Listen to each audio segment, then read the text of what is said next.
Hello, everyone. It's another episode of Tales from the Crypto with our resident guru, Cameron Sykes. Cameron, how are you?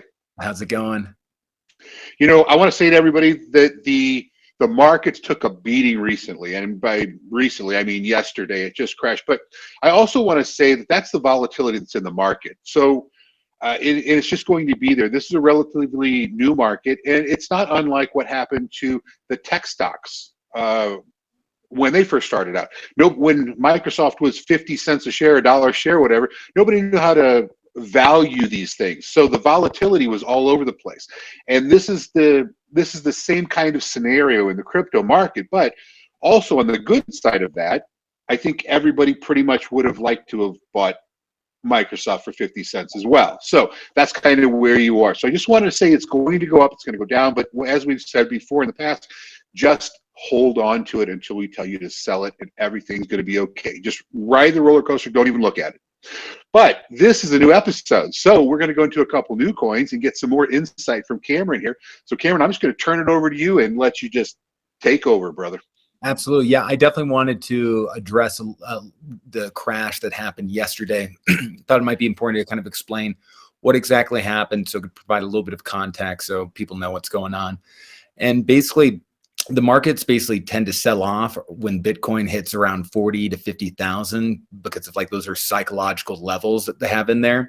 And so when the market tends to sell off as a result of limit orders that were placed just above these key price levels, or it happened as a result of stop losses placed after surpassing them because people want to lock in profits if the market's going to retrace. And actually forced closure of long positions or bullish trades accounted for 3.2 billion, over 90% of the total market liquidation, which showed how incredibly leveraged we were to the bullish side of the market.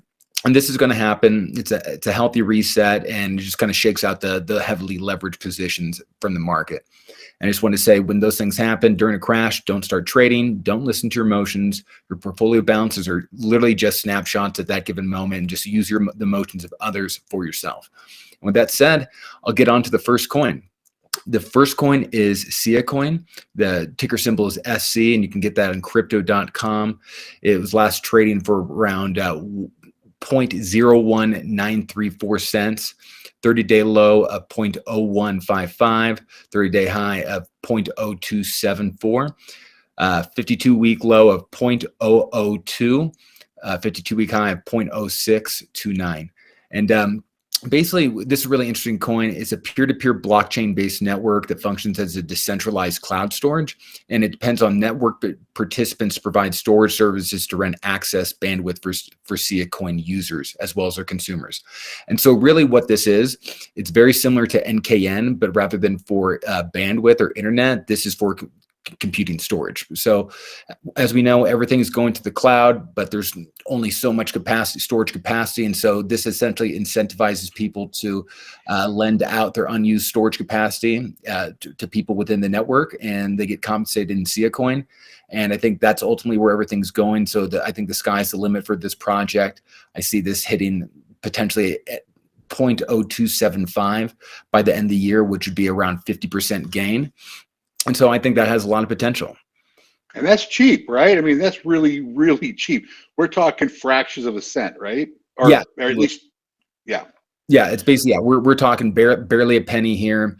And I guess what I'm trying to do now is trying to find good coins for you guys before they actually become popular. And I think that this is definitely one of them. The next one is called Injective Protocol, INJ, and you can get this on crypto.com, and it's trading around $12.50. This 30-day low is $7.99. 30-day high was $16.58 with a 52-week low of 65 cents, 52-week high of $25.01. And basically what Injective Protocol does, that it enables anyone to access, create, and trade unlimited decentralized financial markets. This means crypto futures, perpetuals, and sophisticated financial derivatives can all be traded on Injective in an entirely decentralized manner. It does it really fast, basically at zero cost, zero gas fees to the users. Basically, users on Injective can seamlessly trade across distinct blockchain networks such as Ethereum, Cosmos, and Binance Smart Chain. It also enables to facilitate trades across Cosmo-based projects such as Terra, which is something that we're really big on. Basically, Injective ecosystem includes about 100 different projects and over 200,000 different community members as of now around the globe. And they're backed by some really big investors such as Binance, Terra Capital, and Mark Cuban. So I think the long-term potential of this one is going to be really big, especially as we start seeing these trading markets be built on all these different blockchains. As we start to build up these ecosystems, this is where the market's going. And I really feel that there's some smart money behind it. And this has a really big future ahead of it. So you said Terra, and Terra is Luna, right? Within Luna. So how this kind of ties together is one of your picks a couple weeks ago was Luna, right? Oh yeah, absolutely. So I mean, there are things that come together in this whole like crypto ecosystem thing that one utilizes another and leverages another. So this is like two different things that kind of go together in your recommendation as well. Oh, absolutely. This would basically be like a full like derivatives market just on the Terra ecosystem. And one of the reasons why we're so bullish on Luna is because each time a transaction happens, basically one Luna gets burned from existence. So it reduces the supply, increasing the value of the remaining Luna coins out there. And so as now the Luna is basically going to have building at this huge ecosystem when the Columbus 5 rolls out at the end of the month. There's going to be greater transactions, so there's going to be increased demand, and with each transaction, it's going to reduce the supply of Luna. And so I think, you know, these two complement each other hand in hand. This is going to be able to grow within this ecosystem, and by default, it's going to also push up the price of Luna as well. You know, again, I want to talk to you about the portfolio and the recommendations that we have. Sometimes your things are going to go down, but again, don't freak out about it. Just understand that that's the normal cycle, especially if things push up really fast. If something goes up extremely fast, you're probably going to have a correction in the market. You need to at least expect it. But at the end of the day, it's going to come back down, and it's going to go back up, and it's going to kind of zigzag up as it continues to go up. So any other words of wisdom that we could give to people about anything?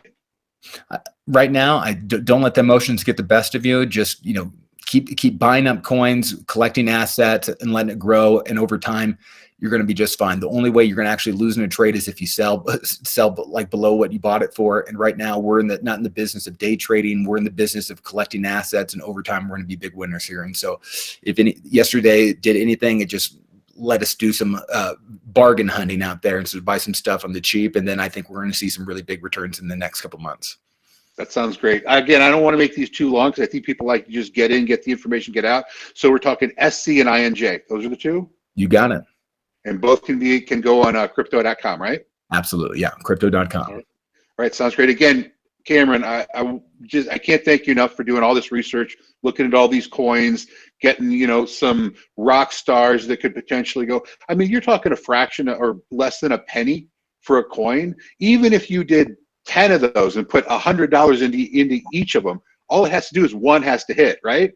Absolutely. They go up, and you're like rolling in it. So, you know, just listen to Cameron. Don't sell until he tells you to sell. Just hold. Don't look at the portfolio. watch us every Wednesday. You're going to be just fine. So, again, Cameron, I thank you so much. I'm going to let you go. And everybody out there, thank you for watching.